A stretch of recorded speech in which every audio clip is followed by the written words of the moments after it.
চট্টগ্রামের ফটিকছড়িতে চোর সন্দেহে মব সৃষ্টি করে এক কিশোরকে পিটিয়ে হত্যা এবং দুইজনকে আহত করার ঘটনায় অভিযুক্ত ৩ জনকে গ্রেপ্তার করেছে পুলিশ। এ ঘটনায় মামলা দায়ের করে ওই কিশোরের মা। এরপরই আসামিদের খোঁজে মাঠে নামে পুলিশ। দ্রুত সকল আসামিকে গ্রেপ্তার সহ কঠোর শাস্তি চান স্বজনরা। নয়ন বড়ুয়া রিপোর্টে দেখুন বিস্তারিত। গত বৃহস্পতিবার দিবাগত রাতে চট্টগ্রাম নগর থেকে বাড়ি ফিরছিল ওই ৩ কিশোর। তাদের বাড়ি উপজেলার কাঞ্চননগর ইউনিয়নের ৫ নম্বর ওয়ার্ডে। বাড়ির কাছাকাছি এলে তাদের চোর সন্দেহে সেতুতে বেঁধে পেটান কয়েকজন ব্যক্তি।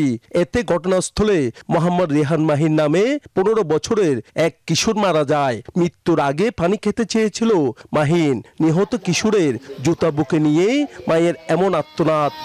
মা সে পানি সন্তানকে বাধার মুখে খাওয়াতে পারেনি। এমনকি তার বাবা ছেলেকে রক্ষা করতে গিয়ে তাকেও মারধর করা হয়। একমাত্র ছেলেকে হারিয়ে পাগল প্রায় মাহিনের মা বাবা।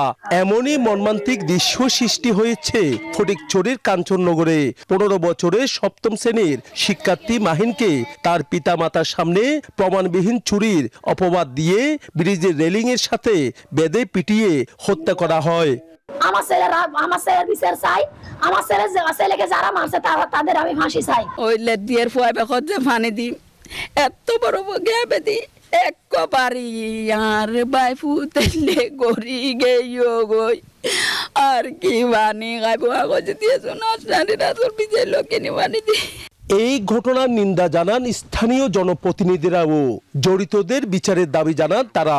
তাৎক্ষণিকভাবে ঘটনার পরে আমাদের অফিসার ইনচার্জ অতি দ্রুততার সাথে এখানে এসেছেন এবং আমরা হিসেবে সংশ্লিষ্ট 2 জনকে গ্রেফতার করতে পেরেছি। আমরা চাচ্ছি এই ঘটনার দৃষ্টান্ত।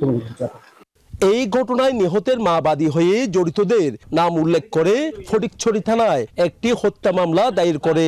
ঘটনায় জড়িত ৩ জনকে আটকের পর তাদের জিজ্ঞাসাবাদ করা হচ্ছে বলে জানান অতিরিক্ত পুলিশ সুপার তারিক আজিজ। প্রথম দিন যে 2 জনকে গ্রেফতার করেছিল তারা হচ্ছে বিজ্ঞ আদালতে জবানবন্দি দিয়েছেন আর কি স্বীকারোক্তিমূলক।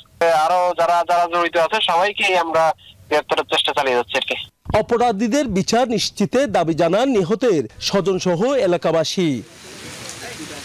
নয়ন বড়ুয়া, নিউজ 24, চট্টগ্রাম।